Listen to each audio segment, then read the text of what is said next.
Hello everyone, this is Akshata Gupta. So I have started a YouTube series जहाँ पे जो भी एस्पिरेंट्स को कॉमन क्वेश्चंस रहते हैं, जो भी उनको डाउट्स रहते हैं, उनको डिस्कस करने का कोशिश किया है। तो आज के इस वीडियो में I will discuss about how to form daily schedules for UPSC exam. तो जैसे कि आपको पता है कि यूपीएससी एग्ज़ाम की एक बहुत बड़ी जर्नी है, आपको 2-3 साल की मेहनत करनी पड़ती है।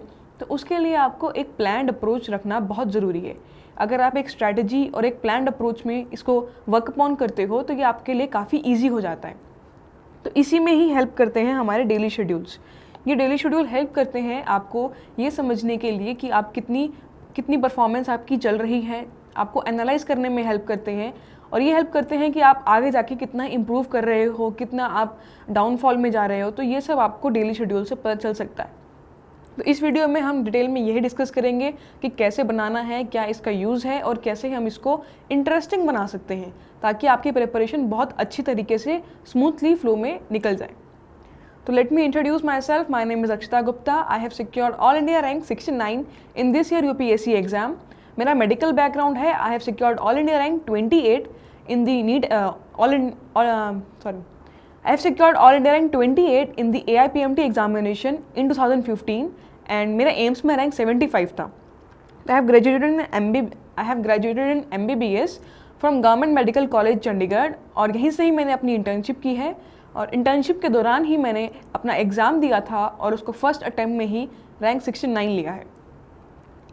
So I am also taking multiple special classes on the Unacademy app, जहाँ पे काफ़ी टॉपिक्स डिस्कस किए हैं, जैसे कि आंसर राइटिंग कैसे करनी है, कैसे GS 1, 2, 3, 4 को अप्रोच करना है, नोट्स कैसे बनाने हैं। तो इन कॉमन टॉपिक्स पे मैंने यहाँ पर फ्री क्लासेस लिया है। यहाँ पे आप आके ज्वाइन कर सकते हैं, आप एक कोड यूज़ कर सकते हैं। सो अनअकैडमी पर there are interactive live classes. यहाँ पर आप मुझसे इंटरेक्ट कर सकते हैं, कोई भी आपके डाउट्स हैं वो लाइव क्लास के वक्त आप पूछ सकते हो और वहाँ पर वो आपको हेल्प करेंगे। सो ओवरव्यू अगर हम देखें कि डेली शेड्यूल के बारे में हम क्या क्या डिस्कस करेंगे इस वीडियो में, तो सबसे पहले ये डिस्कस करेंगे डेली शेड्यूल क्या होता है, कैसे बनाते हैं इसको और इसका क्या इंपॉर्टेंस रहता है, कैसे डेली शेड्यूल बनेगा और कैसे आप इसको यूज़ कर सकते हो। देन वाई अ शेड्यूल, आपको शेड्यूल बनाने की ज़रूरत क्यों है, क्यों आपको एक शेड्यूल बनाकर चलना चाहिए और कैसे आपको ये हेल्प करेगा। Then how to form a schedule, अगर आप शेड्यूल बना रहे हो तो उसको कैसे बनाना है और उसको कैसे यूज़ करना है। Then how to follow this schedule, अगर आपने शेड्यूल बना लिया है तो काफ़ी बच्चों के यही डाउट्स रहते हैं कि कंसिस्टेंसी काफ़ी लैग करता है, कि वो एक बार शेड्यूल बना लेते हैं उसके बाद उसको फॉलो करना बहुत मुश्किल हो जाता है। तो इसीलिए इस टॉपिक में हम डिस्कस करेंगे how to follow this schedule. Then उसके बाद आता है when to take a break, अब आपको ब्रेक कब लेना है। अब आप मल्टीपल शेड्यूल्स बना देते हो, वहाँ पर आपका काफ़ी ओवर एम्बिशियस शेड्यूल बन जाता है। जैसे अगर आपने 1 आवर का शेड्यूल बनाया है और उसमें आपने सोच लिया है कि आप 2 चैप्टर्स कंप्लीट कर दोगे, तो दिस इज़ ओवर एम्बिशियस। आपने 2 चैप्टर्स को जिसको एक चैप्टर को करने के लिए 2 घंटे लगते हैं, आपने 2 चैप्टर्स उसमें अगर प्लेस किया है तो this is over ambitious schedule, आप इसको फुलफ़िल नहीं कर पाओगे। तो इसी वजह से बच्चे थोड़े डीमोटिवेट हो जाते हैं कि वो अपना शेड्यूल नहीं फॉलो कर पा रहे। तो इसमें ये आपको हेल्प करेगा कि कैसे आपको अपना शेड्यूल फॉलो करना है और कैसे आपको इसमें ब्रेक्स लेना है। देन लास्ट टॉपिक जो हम डिस्कस करेंगे that will be how to make it interesting. अब इसमें इंटरेस्टिंग चीज़ें कैसे ऐड करनी है और कैसे आप इसको मॉडिफाई कर सकते हो टाइम टू टाइम, कैसे आप इसमें काफ़ी एक्टिविटीज़ को इंक्लूड कर सकते हो। तो इन सब में आपको ये हेल्प करेगा। तो हम बेसिकली इन बेसिक डेली शेड्यूल के ऊपर ये बेसिक चीज़ें डिस्कस करेंगे और कोशिश करेंगे कि इस वीडियो के एंड तक आपको ये समझ में आ जाए कि कैसे आपको शेड्यूल बनाना है, कैसे उसको फॉलो करना है, कैसे उसमें ब्रेक्स को इंक्लूड करना है और कैसे आप इसको कंसिस्टेंटली फॉलो कर सकते हो। सबसे पहले आता है what forms the daily schedule. अब डेली शेड्यूल होता कैसे है, क्या होता है, क्यों इसकी ज़रूरत होती है। तो daily schedule is your daily task, जो भी आप डेली का सोचते हो कि जैसे मैंने सोचा है कि आज मैंने एक टेस्ट देना है और मैंने 2 चैप्टर्स रिवाइज करने हैं और मैंने एटलीस्ट 30 MCQs 30 क्वेश्चन सॉल्व करने हैं। तो this is my daily schedule, ये मेरे डेली टास्क हैं कि मैंने आज ये काम करना है, ऐसे ही मेरे कल का होगा, परसों का होगा। तो this are the daily task. Then my daily test, तो टेस्ट जैसे मैंने अपने डेली शेड्यूल में इंक्लूड किया है कि मुझे आज ये टेस्ट देना है। तो जैसे जैसे आपका प्रीलिम्स या मेंस पहुंचने वाला होता है, आपका एग्ज़ाम आने वाला होता है, जैसे लास्ट मंथ ऑफ प्रीलिम्स,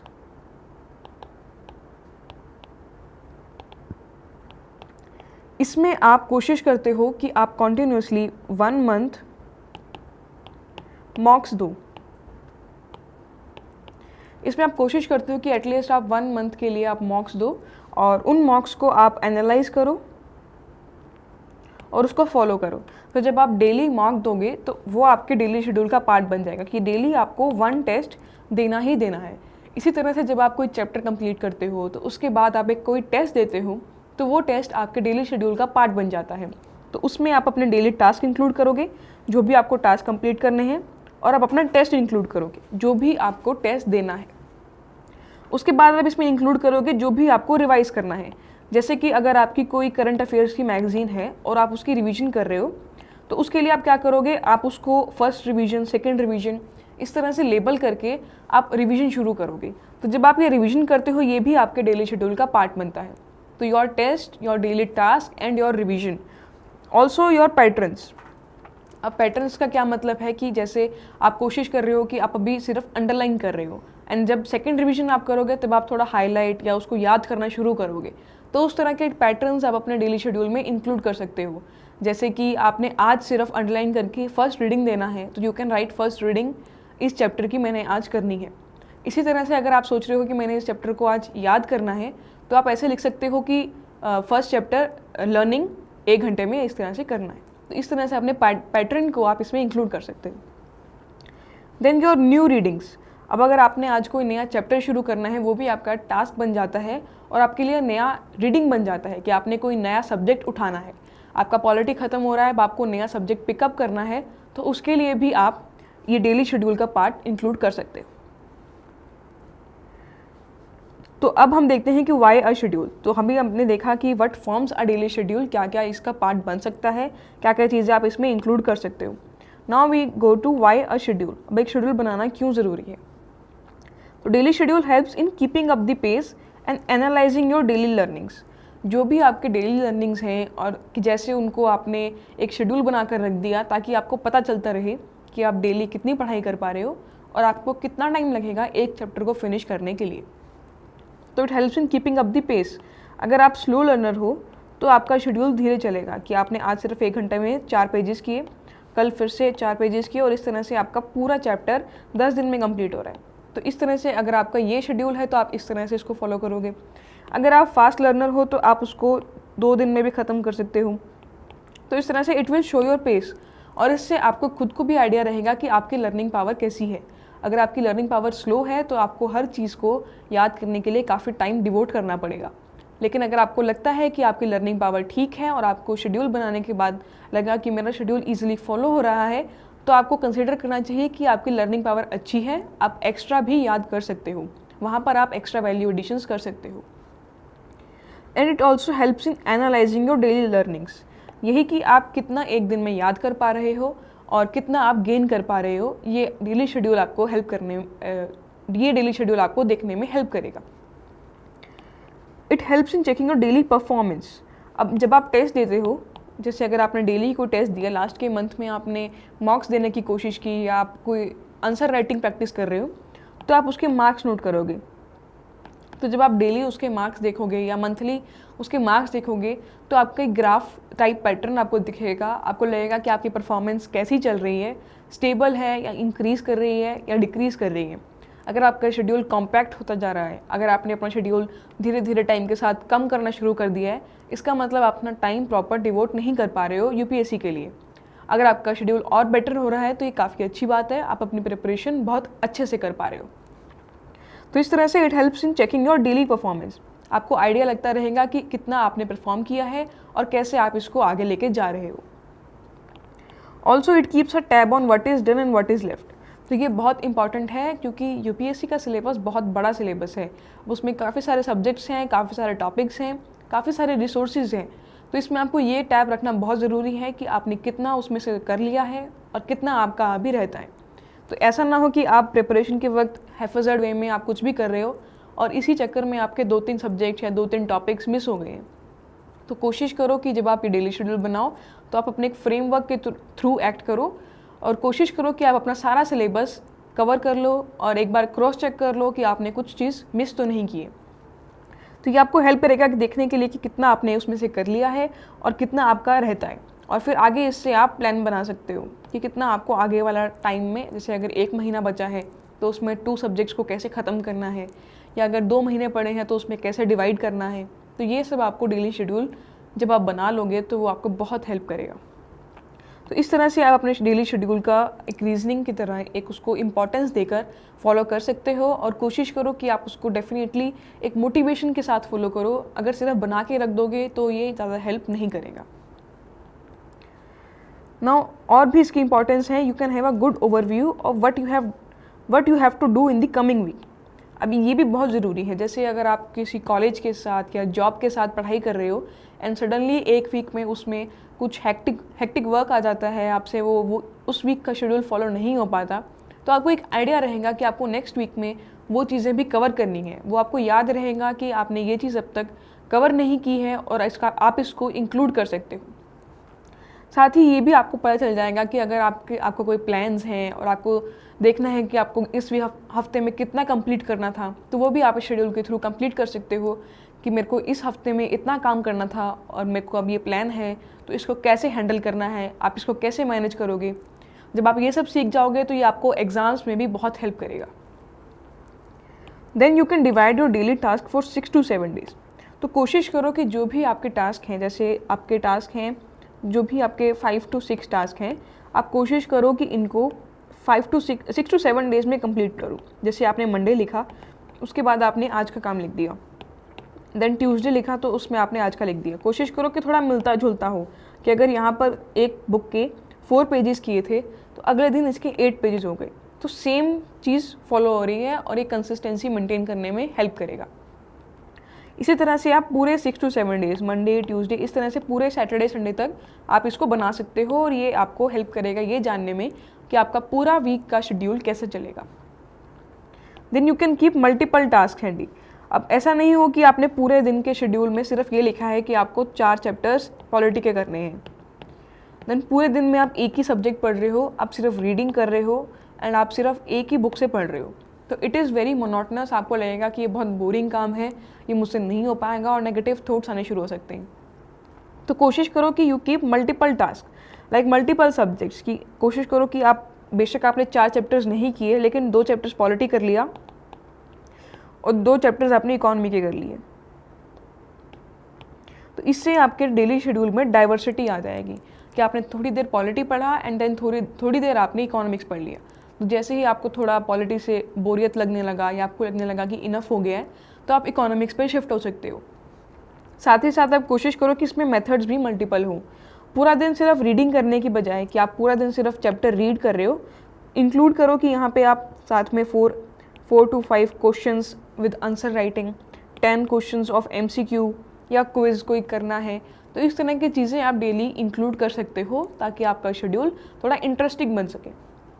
तो यू कैन इंक्लूड MCQs, कोई भी आपको MCQ सॉल्व करना है। You can include writing, answer writing practices आप शुरू कर सकते हो। यू कैन इंक्लूड रीडिंग, कि कोई भी आपकी चीज़, जैसे आप 4 चैप्टर्स अगर आपको रीड करने हैं तो रीडिंग हो गया, कोई आंसर लिख लिया, कोई MCQ कर लिए, कोई आपने वीडियोज़ देख ली, लर्निंग हो गया। तो ये सब चीज़ें आप इंक्लूड कर सकते हो अपने डेली शेड्यूल में, और कोशिश करो कि डाइवर्सिटी मेंटेन रहे। तो it helps in getting a good overview. Multiple task 6 से 7 दिन तक आप रख सकते हो। और एक ये मेथड आपको यूज़ करना चाहिए जिसमें ये है कि you have to try to sit for 3 hours 3 to 4 times a day to maintain consistency. अब मुझसे काफ़ी लोग पूछते हैं कि आप कंसिस्टेंटली कैसे पढ़ते थे, आपको बीच में ऐसा नहीं लगता था कि अब नहीं पढ़ना है, या ब्रेक ज़्यादा ले लिया है, ब्रेक कम ले लिया है, तो इसके लिए आप कैसे कर सकते हो। तो ये है कि मेरा जो तरीका था वो ये था कि आप 3 घंटे के लिए लगातार बैठो। सो 3 hours के लिए you are sitting continuously and then you are taking 1.5 या 1 hour, मतलब आधा घंटा या 1 घंटे का आप ब्रेक ले रहे हो, and then again you are sitting 3 hours। So इस तरह से आप 3-3 घंटे लगातार बैठ रहे हो, क्योंकि आप देखोगे कि आपको मेंस के लिए भी और प्रीलिम्स के लिए भी काफ़ी अच्छी सिटिंग पावर चाहिए। तो जब आप 3 hours लगातार बैठ रहे हो तो वो 3 से 4 बार अगर आप दिन में बैठ जाते हो, जैसे अगर आपने सुबह का 3 hour किया, उसके बाद आपने 1 घंटे का ब्रेक ले लिया, then again 3 hour, then half an hour break, then again 3 hour. तो अगर आपके तीन बार आप बैठ गए तब भी आपके 9 आवर की स्टडी हो जाएगी विद ब्रेक्स। तो ये काफ़ी अच्छी पढ़ाई हो जाती है। जिस दिन आपकी छुट्टी हो या आपको पूरा दिन पढ़ना हो तो आप इस तरह से 3 आवर की कंसिस्टेंसी मेंटेन करके हाफ एन आवर या 1 आवर का ब्रेक ले सकते हैं। तो इस तरह से आप अपने शेड्यूल को इंटरेस्टिंग और थोड़ा कंसिस्टेंट बना सकते हैं। ये आपको हेल्प करेगा डेली मोटिवेशन के लिए। आपको ऐसा नहीं लगेगा कि आप थोड़ा बोर हो रहे हो या आपसे नहीं हो पा रहा है। आपको पॉजिटिव थॉट्स भी आएंगे क्योंकि आप बीच में ब्रेक्स ले रहे हो, आप कोशिश कर रहे हो कि इसको थोड़ा डाइवर्स और इन्जॉय करते हुए पढ़ा जाए। तो दूसरी एक ये चीज़ होता है कि you don't have to keep the targets very ambitious और अंडर एम्बिशियस। ना ज़्यादा ओवर एम्बिशियस भी ना हो और ना ज़्यादा अंडर एम्बिशियस हो। जैसे कि अगर आपने सोचा है कि आपकी स्पीड इतनी है कि आप 4 घंटे में एक चैप्टर कंप्लीट करते हो, तो आप डेली शेड्यूल में ऐसा मत लिखो कि आप 1 घंटे में ही उसको कंप्लीट कर लोगे, या ऐसा भी मत लिखो कि आप पूरा दिन में 6 घंटे में उसको कंप्लीट करोगे। तो आपको अपना एक ऑप्टिमम स्पेस निकालना पड़ेगा जिसमें आपकी पढ़ाई कंप्लीट होती है। तो कोशिश करो कि आप उसी को मेंटेन करो, अपने डेली शेड्यूल को इसी तरह से बनाओ कि आप रिलैक्स होकर भी और अपना सिंसियर होकर भी उसको फॉलो कर सको। ऐसा ना हो कि आप अपने शेड्यूल में इतना कुछ लिख दिया है कि वो कंप्लीट ही नहीं हो सकता, या इतना कम लिखा है कि आपका 1-2 घंटे में ही कंप्लीट हो गया और बाकी टाइम आप सिर्फ ब्रेक ही ले रहे हो। तो you have to keep optimum by experimenting. इसको आपने एक्सपेरिमेंट करना है। जैसे कि अगर आप सोच रहे हो कि आपको कितना टाइम लगता है, तो इसको आपको एक्सपेरिमेंट करके देखना पड़ेगा कि आपको एक चैप्टर पढ़ने में कितना टाइम लग रहा है। आप स्टार्टिंग में थोड़ा टाइम देखोगे, उसके बाद आपको आदत पड़ जाएगी। So if you are not able to do 1 or 2 task, finish them on the next day itself, don't drag it. तो कई बार ऐसा होता है कि आपको कोई काम आ जाता है या आपका थोड़ा शेड्यूल हिल जाता है कि आपको 1-2 चीज़ें जो आपने लिखी थी शेड्यूल में वो नहीं हो पा रही। तो कोशिश करो कि आप उसको नेक्स्ट 1 या 2 डेज़ के अंदर कवर अप कर लो, और उसके लिए आपको नेक्स्ट डे का शेड्यूल ख़राब मत करना पड़े। उन्हीं में ही आप हाफ एन आवर या 1 घंटा एक्स्ट्रा देकर उसको कंप्लीट कर लो। अगर आप उसको और डिले करोगे तो ये एक बैकलॉग की तरह पड़ा रहेगा। तो कोशिश करो कि आप उसको नेक्स्ट डे पे पहले उसी को उठाओ जो आज का पुराना रह गया है, एंड जो नेक्स्ट डे का शेड्यूल है वो आप उसके बाद शुरू करो। शेड्यूल डिले हो सकता है, बट अगर बैकलॉग हो गया तो ये बहुत बड़ी प्रॉब्लम बन जाएगी। Then you have to try to motivate yourself, क्योंकि एक बार आपने शेड्यूल बना लिया तो कोई बाहर से आके आपको ये नहीं कहेगा कि आपको अपना शेड्यूल फॉलो करना है, या कोई बाहर से आके आपको ये नहीं कहेगा कि इसको आप कंप्लीट ही करो या जो भी करो। आपको खुद से ही मोटिवेट होना पड़ेगा, आपको खुद से ही वो शेड्यूल फॉलो अप करना पड़ेगा। So you have to try to motivate yourself to finish the task and then sleep. तो कई बार जो भी टास्क, जैसे अगर मान लो आधे घंटे का काम रह गया है, तो कोशिश करो कि आप सोने से पहले उसको ख़त्म करो। उस टाइम पे आप मोटिवेशन थोड़ी रख सकते हो कि मैं अपना आज का काम कंप्लीट करूं and then I should sleep. But इसमें आपको एक चीज़ का ध्यान रखना है कि आपकी मिनिमम स्लीपिंग आवर्स फिक्स रहना चाहिए। आपको 6 आवर्स मिनिमम स्लीप लेना चाहिए, उसके साथ आपको कॉम्प्रोमाइज़ नहीं करना चाहिए। तो आप इस टाइम पर थोड़ा मोटिवेशन लेकर अपने डेली शेड्यूल को फिनिश कर सकते हो, लेकिन try to keep the minimum 6 hours. आप उसमें स्लीप को डिवोट ज़रूर करो, उससे आप कॉम्प्रोमाइज़ मत करो। एक तरीका ये भी होता है, you can have a study partner with you to push each other and finish the task. अब इसमें आप क्या कर सकते हो कि जैसे कई बार आपको लगता है कि मेरा नहीं हो पा रहा है या नेगेटिव थॉट्स आ रहे हैं, तो try to talk to someone. जो भी इन सब प्रिपरेशन कर रहे हैं उनके सबके थॉट सिमिलर होते हैं। तो अगर आपके स्टडी पार्टनर या जो भी जिस ग्रुप में आप पढ़ रहे हो, तो वहाँ पे आप अपने डेली शेड्यूल को शेयर कर सकते हो या आपस में डिस्कस कर सकते हो, और कोशिश करो कि आप एक दूसरे को मोटिवेट करो।